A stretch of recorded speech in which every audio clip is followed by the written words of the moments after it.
Hello again. This is Dennis Nickerson, President and founder of livingenglishinmoncton.com.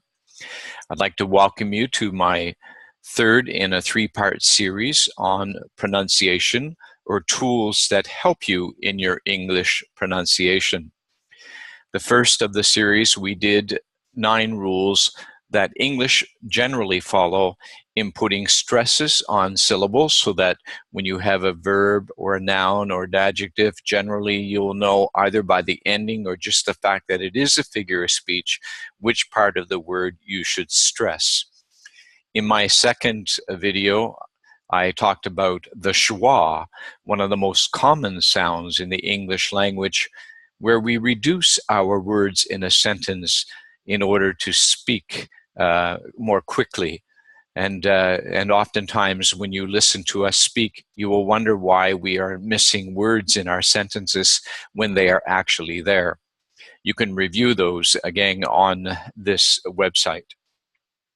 So this one is called Melody and Rhythm of English, something that helps us to be able to speak English more naturally. So in English, if you listen very carefully, you'll notice that when English people are speaking in conversation, you'll find that their speech is full of a lot of short stops and starts.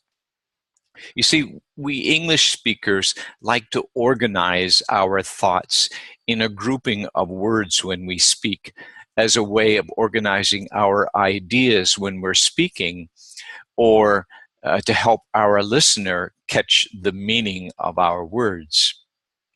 And we do this using several methods.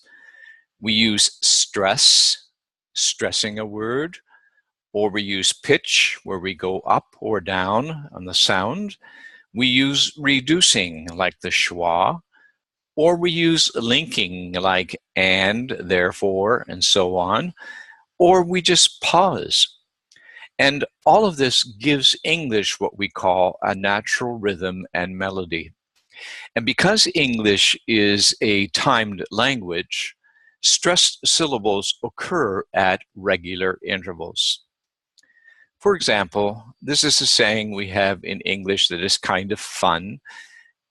I don't know if you can see that well enough, but let's put it up here for you anyways.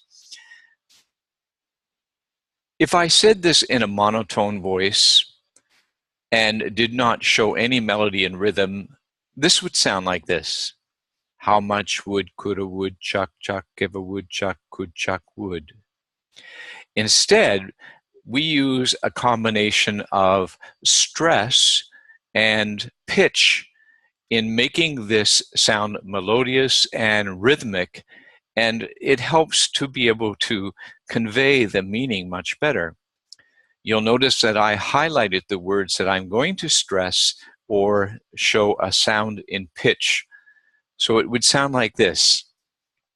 How much wood could a woodchuck chuck if a woodchuck could chuck wood? How much wood could a woodchuck chuck if a woodchuck could chuck wood?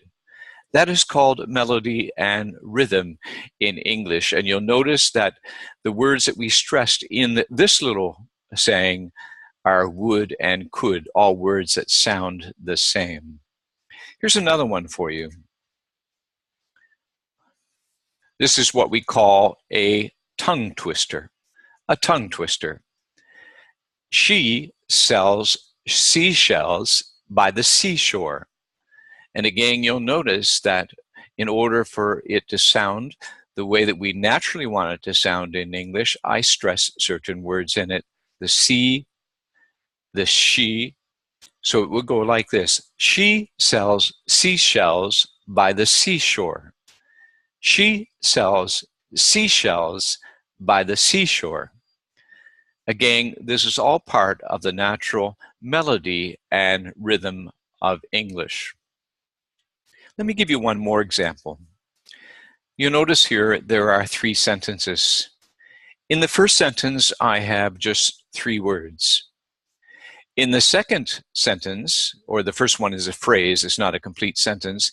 In the second one, a complete sentence, you'll notice that I added one extra word. So there are 4 words in the second sentence. Then if you look at the third sentence, you'll notice I add an additional word so that there are actually 5 words in the sentence, the third sentence. Yet, as a natural English speaker, when I say these 3 sentences, they will all have the same amount of time, melody, and rhythm. Let me give you an example. Let's go with number 1. Dogs chase cats. Dogs chase cats. Number 2, the dogs chase the cats. The dogs chase cats. The dogs chase cats. And the third one, the dogs chase the cats. The dogs chase the cats. So the rhythm is actually the same for all 3 sentences, even though I've added an extra word into each additional sentence. This is all part of the melody and rhythm, the way we like to speak in English.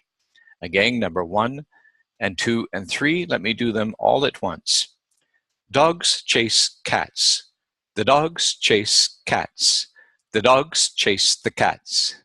So you'll notice that when I added the extra word in the second sentence, the dogs sound like one word. And the same in the third, the dogs and the cats all sound like one word. Again, melody and rhythm. One more time. Dogs chase cats. The dogs chase cats. The dogs chase the cats. So that's a little bit of a lesson with you on natural rhythm and melody of English. So when a syllable is stressed in any of those examples that I gave you, the words that I want to stress are pronounced louder, longer, more clearly, and at a higher pitch than the other words, the unstressed syllables. So when a syllable is unstressed in the sentence, or that we hardly ever hear it, it is pronounced shorter, almost like a schwa where you combine the words together, more quietly, and at a lower pitch. So the combination of these stressed and unstressed syllables makes up the music of English. And this musical contour of English is very important to recognize for you when you are learning the English language, when you are listening to native speakers. Learn to be able to recognize the melody and rhythm of English. For us, we were brought up that way. So as soon as we began to speak, we learned melody and rhythm, and right away, it's naturally ingrained in the pattern of the way we speak. But for you, it'd be a little bit harder to catch on to that, to learn to mimic it.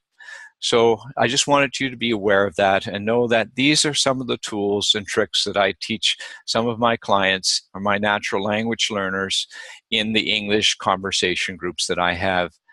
So if you want more information about some of these sessions and would like to attend, just go on the website and find the information and contact me, and we can make arrangements for you to be a part of one of our groups. Thank you for listening.